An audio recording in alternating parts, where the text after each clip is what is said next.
우리에게 주시는 하나님 말씀은 사도행전 6장 8절로 15절까지 말씀 보겠습니다. 사도행전 6장 8절로 15절까지 말씀.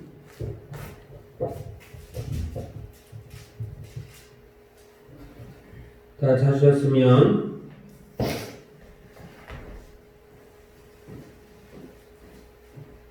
제가 대독해 드리겠습니다. 사도행전 6장 8절로 15절입니다.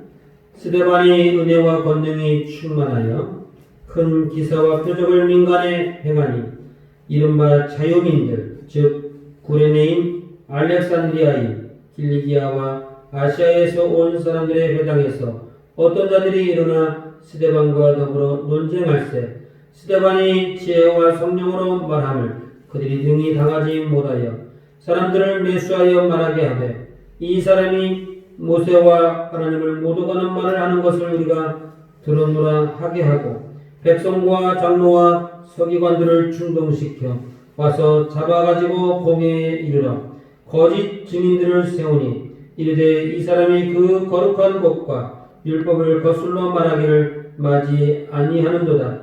그의 말에 이 나사렛 예수가 이곳을 헐고 또 모세가 우리에게 전하여준 규례를 고치겠다 함을 우리가 들었노라 하거늘 공회 중에 앉은 사람들이 다 스데반을 주목하여 보니 그 얼굴이 천사의 얼굴과 같더라. 아멘. 네, 한번 같이 인사하겠습니다. 축복합니다. 축복합니다. 축복합니다. 축복합니다. 네, 또 한번 할까요? 사랑합니다. 사랑합니다. 늘 우리 입술 가운데 축복과 사랑이 넘쳐나기를 주님의 이름으로 축원합니다. 오순절 마가 다락방에 성령이 임하시고 초대교회가 세워졌습니다.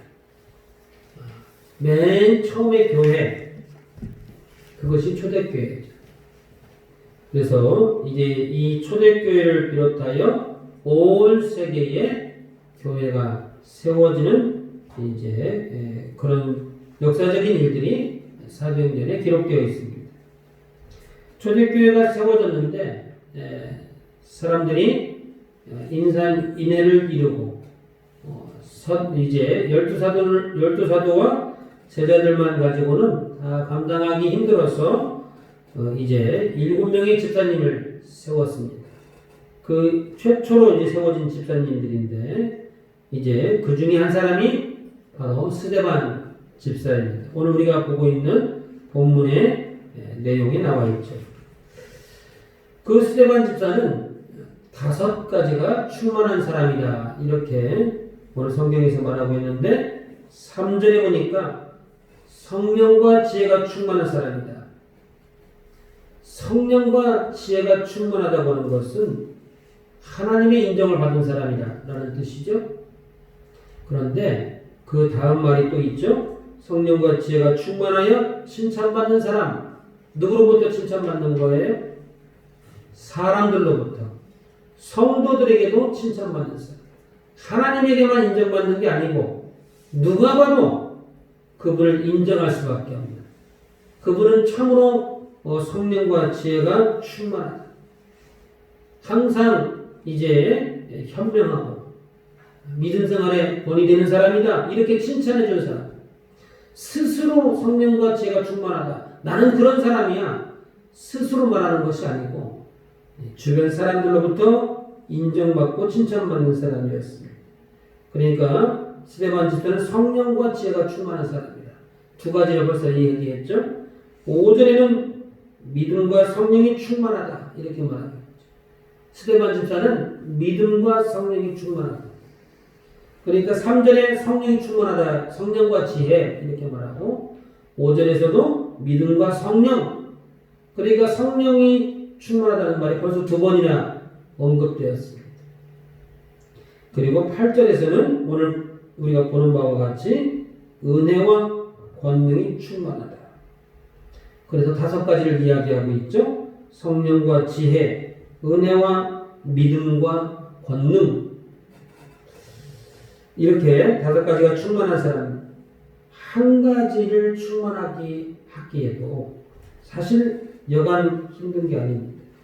보통 어려운 게 아닌데 스데반 집사는 벌써 5가지나 이렇게 충만하다.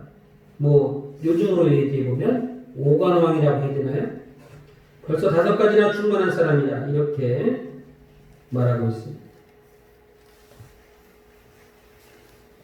이렇게 충만함이 차고도 넘쳐서 이제 7 집사로 추천을 받게 되었고 8절에서 보는 바와 같이 큰 기사와 표적도 행하더라. 이렇게 말하고 있습니다. 또 10절에서는 뭐라고 말하고 있습니까? 스데반의 지혜와 성령으로 말함을 그들이 능히 당하지 못하더라. 어떤 논쟁이 벌어졌는데 그 논쟁에서 어떻게 한다는 거예요? 사람들은 옳고 그름을 따지려고 하지만 스데반 집사는 지혜와 성령의 말하게 하심으로 이제 그 논쟁을 능히 이기고 또 스데반을 당할 자가 없다. 이렇게 기록하고 있습니다. 이렇게 충만할 때 성령과 지혜, 은혜와 믿음과 권능이 충만할 때 비로소 많은 사람들 앞에서 담대히 복음을 선포할 수 있었던 것입니다. 그러므로 저와 여러분들에게도 스데반 집사와 같이 성령과 지혜가 충만하고 은혜와 믿음과 권능이 가득하셔서 우리 삶 가운데 기적이 나타나고 또 기도가 응답되어지기를 주님의 이름으로 축원합니다. 이렇게 은혜가 충만하고 성령이 충만하고 5가지가 다 충만하여 이제 8절에서 보는 바와 같이 큰 기사와 표적을 이렇게 민간에 행했다. 민간이라고 하는 것은 백성들 사이에서 그런 뜻입니다. 한쪽 숨어서 한쪽 모퉁이에서 몰래 한 것이 아니고 많은 사람들이 보는 앞에서 큰 기적과 표적을 행하였다. 그런데 이제 여기서 말하는 은혜, 이거는 뭔가요? 8절에서 스데반이 은혜와 권능이 충만하다. 은혜는 뭐고 권능은 무엇인가요? 은혜는 하나님이 주시는 은혜, 하나님이 주시는 은총, 그런 뜻입니다. 하나님이 주시는 특별한 사랑, 그것을 은혜라고 말합니다. 저와 여러분들이 예수를 믿음으로 하나님의 은혜 가운데 있습니다. 마땅히 우리의 죄로 인하여 죽어 이제 지옥의 심판을 받아야 함에도 불구하고 하나님의 은혜로 구원을 받았죠. 죄인이는 죄가 없다, 이렇게 인쳐주셨습니다. 하나님의 특별한 사랑이 있었기 때문에 가능한 것이죠. 그것을 은혜라 이렇게 말합니다. 권능은 무엇일까요? 성령의 힘, 그것을 한자로 권능 이렇게 말합니다. 다시 말하면 성령의 역사심이 강하게 나타났다 그 얘기입니다. 뭐 우리가 쉽게 말하는 표현은 성령 충만 이렇게 말합니다만 그걸 조금 더 풀어서 얘기해 보면 성령의 역사심이 가득하고 성령의 역사심이 충만하더라, 그런 뜻이죠. 그러니까 스데반 집사가 큰 기적과 표적을 행할 때에 하나님의 특별한 사랑 그리고 성령의 강권적인 역사 가운데서 그와 같은 일들이 일어났다. 그런데 중요한 것은 뭐냐면 민간에 행하더라, 그 얘기입니다.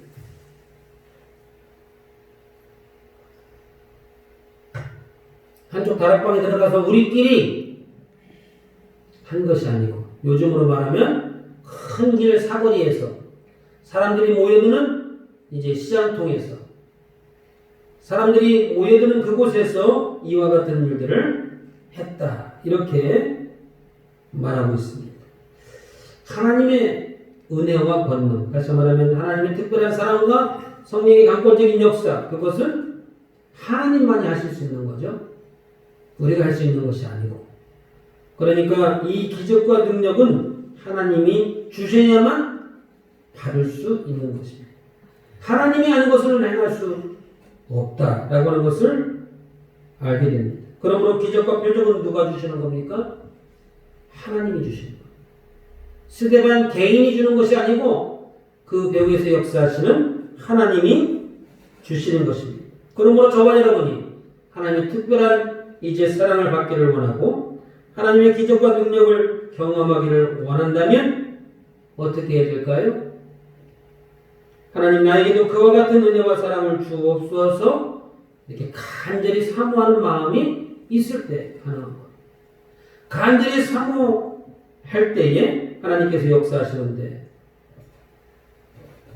우리 속담에도 그와 같은 말이 있죠. 우는 아이에게 떡 하나 더 준다라는 말이 있습니다. 간절히 사모하는 자에게 하나님의 사랑과 은혜, 기적과 응답이 나타나는 것입니다. 기도를 하긴 하는데 간절히 기도해야 되는데 형편이 되지 않아서 그것은 옳지 않은 거예요.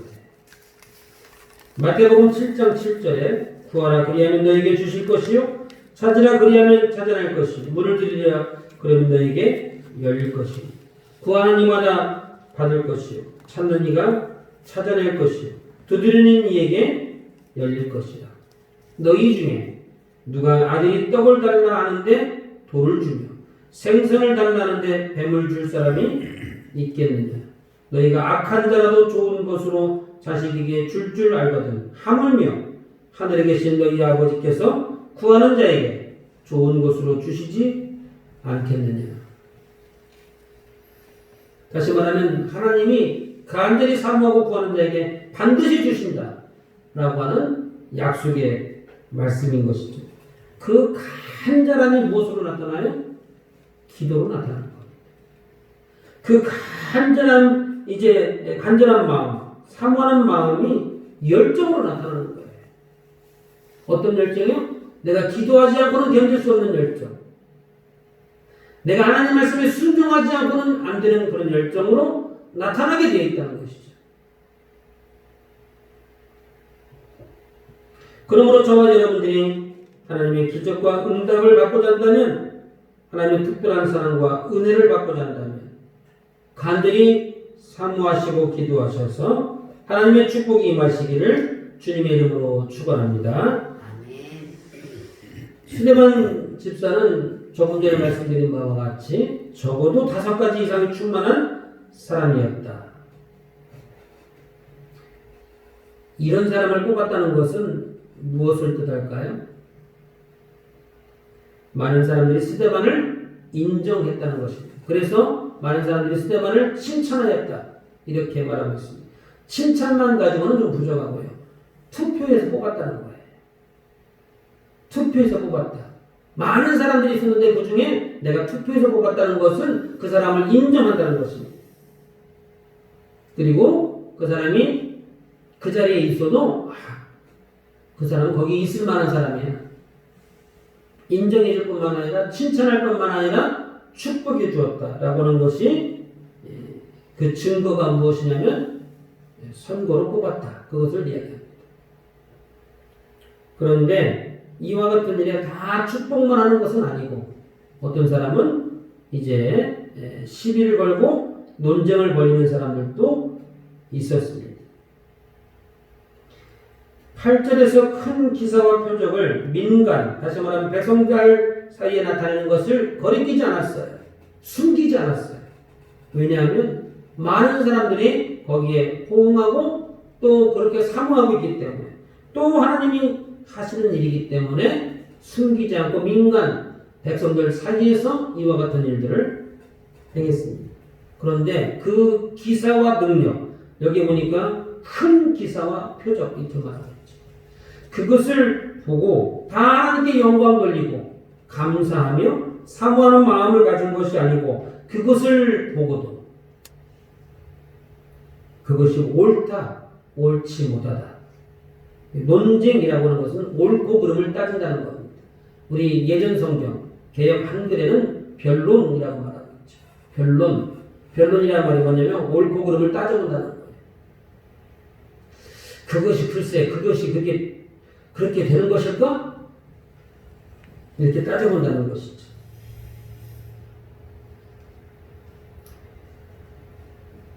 오늘 성경에 이와 같은 것이 써 있는 것은 하나님이 하시는 일들을 보고도 옳고 그름을 따지는 것이 잘했다는 것일까요? 그렇게 해서는 안 된다는 것일까요?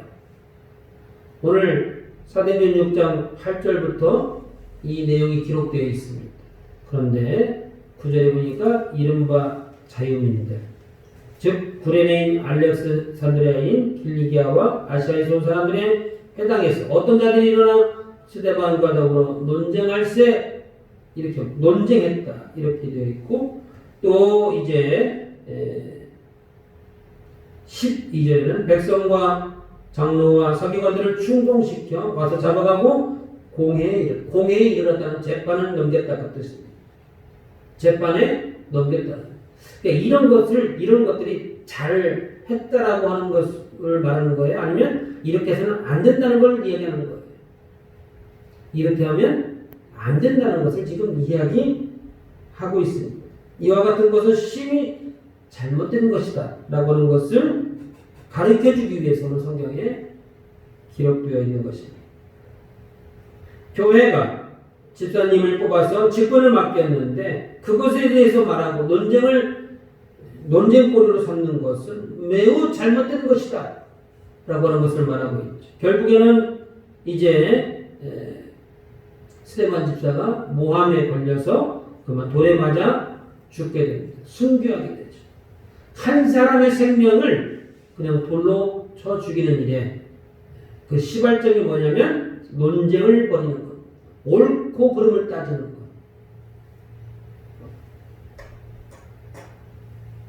논쟁할 때에 10절에 보니까 지혜와 성령으로 말하기 때문에 능히 이기지 못하더라. 옳고 그름을 아무리 따져봐도 이길 수 없죠. 왜냐하면 처음부터 거짓으로 출발했기 때문에 진리의 하나님을 이길 수 없습니다. 그러자 11절에 보니까 사람들 매수했다. 매수가 뭡니까? 돈을 주고 샀다. 13절에서는 거짓 증인을 세웁니다. 그러므로 교회 안팎에서 논쟁이 있어서는 안 되는 것이죠. 하나님에 대해서, 교회에 대해서, 그리고 성도들에 대해서 교회 안에서 말하는 것도 이제 교회 안에서 말하는 것은 말할 것도 없거니와 교회 밖에서도 논쟁거리가 되게 해서는 안 된다는 것입니다. 교회에 대하여 교회 성도들은 말할 것도 없거니와 안 믿는 사람들, 동네 이웃 사람들에게 부정적인 생각이 들도록 하는 것, 그것은 옳은 일이 아니다. 그것은 하나님 앞에 큰 죄가 되더라 라고 하는 것이 오늘 본문의 교훈이 되겠습니다. 왜 큰 죄가 될까요? 그냥 보이는 걸 말했는데 뭐가 그게 죄가 될까? 나는 돈을 안 던졌어요. 말만 했어요. 옳고 그름만 따졌어요. 돈은 저 사람이 던지는 거예요. 근데 그 돈은 누가 던지게 만든 거예요. 그 시발점이 논쟁, 옳고 그름을 따지다 보니까 결국 이것이 공회, 다시 말해 재판에 넘겨지게 되고 결국은 돌을 던지는 일이 되고 결국은 한 사람이 죽어야 되는 일이 된 겁니다. 그러니까 논쟁을 그렇게 가볍게 여겨서는 안 되는 거죠. 왜 이것이 큰 죄가 되냐 하는 겁니다. 한 사람이 죽어서 한 사람을 그냥 그렇게 만들었기 때문에 그것이 큰 죄가 되는 것일까요? 물론 맞습니다.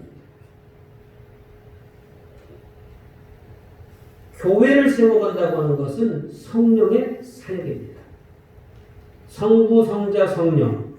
성부 하나님이 하시는 사역이 있고 성자 예수님이 하시는 사역이 있고 성령 하나님이 하시는 사역이 각기 다릅니다. 각기 다르지만 그러나 협력하여 선을 이루어가죠. 천지를 창조하시는 일에 성부 하나님이 주도적으로 하셨습니다만 성자 또 성령 하나님이 함께 하셨죠. 그러니까 완전히 별개적으로 이렇게 따로따로 하신다는 건 아니고 합력하시지만 주도적으로 하시는 일이 있어요. 성령이 하시는 주도적인 사역은 교회를 세워가는 것입니다. 성도를 구원하는 일에 구원받는 일로 인도하시죠. 그것이 성령께서 하시는 주된 사역입니다. 그런데 그렇게 세워가는 교회를 방해하거나 논쟁거리가 되게 해서는 안 된다는 것입니다. 왜냐하면 그것은 성령을 방해하는 죄가 되기 때문이었습니다. 성령의 사역을 가로막는 거예요. 성령께서는 어떻게 하든지 협력하여 교회를 세우려고 하는데, 성도를 세워가려고 하는데, 자꾸만 악한 마귀는 뭐예요? 교회를 무너뜨리게 하려고 하고 성도를 상처받고 아프게 하고 낙심하게 하려고 하기 때문에 그것은 교회를 방해하는 성령 회방죄가 되는 것입니다. 마태복음 12장, 마가복음 3장, 누가복음 12장에 3번이나 기록되어 있어요. 그러므로 내가 너에게 이르노니 사람의 모든 죄와 회방은 사심을 얻되 용서를 받을 수 있다.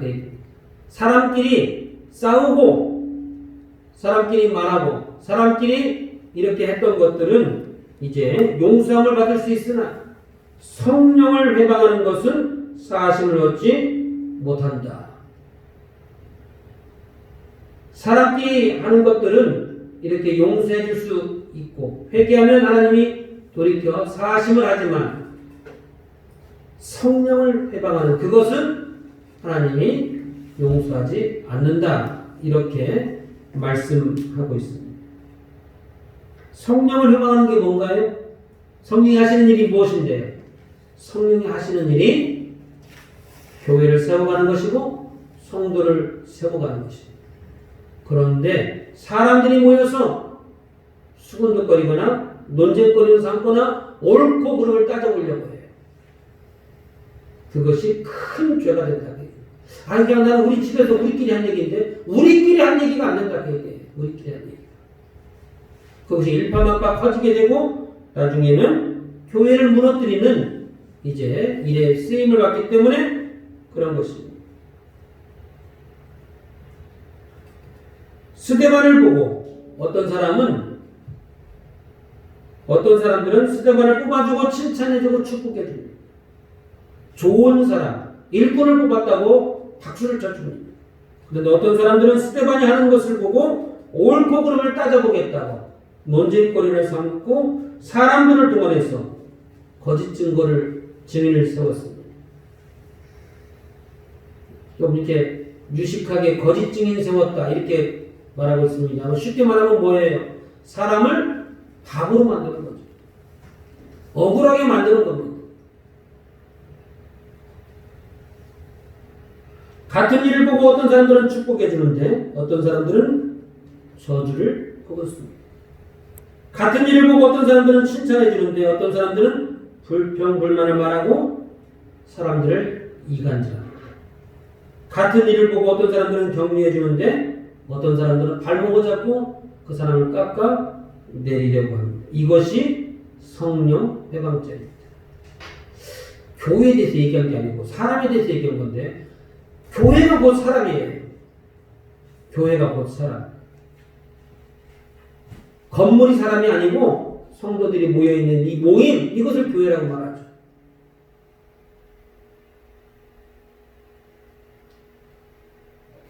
이와 같은 죄는 절대로 용서할 수 없다. 성경이 말하고 있습니다. 축복을 빌어주는데 우리가 신방을 갑니다. 신방 가는데 신방 대우로 따라가는 것이 왜 복이 될까요?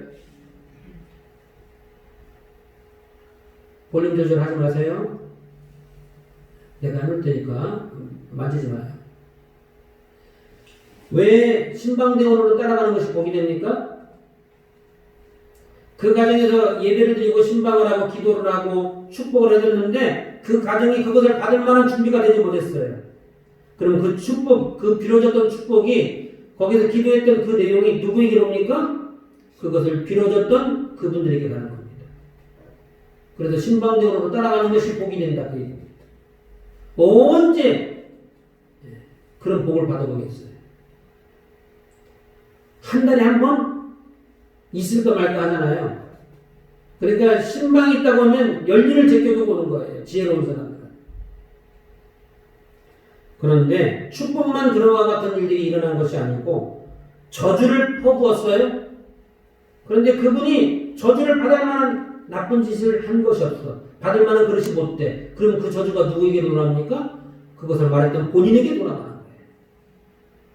그러니까 말을 삼가해야 할 이유가 바로 거기에 있는 것입니다. 그런데 이런 논쟁에 휘말려서 거짓 증인들로 인하여 억울하게 된 스데반 집사의 반응은 무엇입니까? 우리 같으면 어떻게 했을까요? 스데반 집사 입장이라면 내가 그런 게 아니라고 이 양반들 다 거짓말하는 거라고 나도 맞고 소하겠다고 아마 이렇게 말했을는지 모르겠어요. 요즘 사회가 우리나라 분위기가 그런 분위기죠. 소송이 걸리면 맞고 소하는 거. 정치인들이 그렇게 하니까 거기 뉴스를 보고 배우는 이제 백성들도 배우게 됩니다만 14절에 스데반 집사의 이제 한 일이 나옵니다. 스데반 집사가 잘못했다. 고소한 내용이죠. 그의 말에 스데반이 말했다는 거예요. 이 나사렛 예수가 이곳을 알고 이곳은 성전을 이야기합니다. 성전을 알고 또 모세가 우리에게 전하여 준 규례를 고치겠다함을 우리가 들었노라. 모세가 전해 준 게 뭐예요? 모세오경. 10계명을 중심으로 한 모세오경입니다. 그것을 고치겠다라고 말했다는 거예요. 이 말을 스데반 집사가 진짜 말했다면 이 거짓 증인들이 말이 진짜라면 스데반 집사는 성전모독 죄로 돌에 맞게 되어 있습니다. 즉시로 돌을 치게 되어 있어요. 잘못하면 이제 죽을 판이다 그 얘기입니다. 그런데 이 이야기를 듣던 스데반 집사는 매우 억울했을 텐데도 불구하고 어떤 반응을 보였습니까? 15절입니다. 15절에 보니까 공회 중에 앉은 사람들이 다 스데반을 주목하여 보니 그 얼굴이 천사의 얼굴과 같더라. 이렇게 말하고 있습니다. 억울한 이야기, 잘못하면 돌에 맞아 죽을 그런 위기에 있었는데도 불구하고 스데반은 천사와 같은 얼굴을 하고 있더라 라고 하는 것입니다. 실제로 돌에 맞았을 때는 어떻게 했을까요? 7장 59절에 보니까 그들이 돌로 스데반을 치니 스데반이 부르짖어 이르되 주 예수의 내 영혼을 받으시옵소서 하고 60절에 무릎을 꿇고 크게 불러 이르되 주여 이 죄를 그들에게 돌리지 마옵소서. 이렇게 말합니다. 스데반은 돌에 맞아 죽어가는 형편에 있을 때에도 그들을 욕하거나 억울하다고 소리를 지르거나 그들을 저주하지 않았다는 것. 끝까지 자신의 믿음을 지켰다라고 하는 것입니다.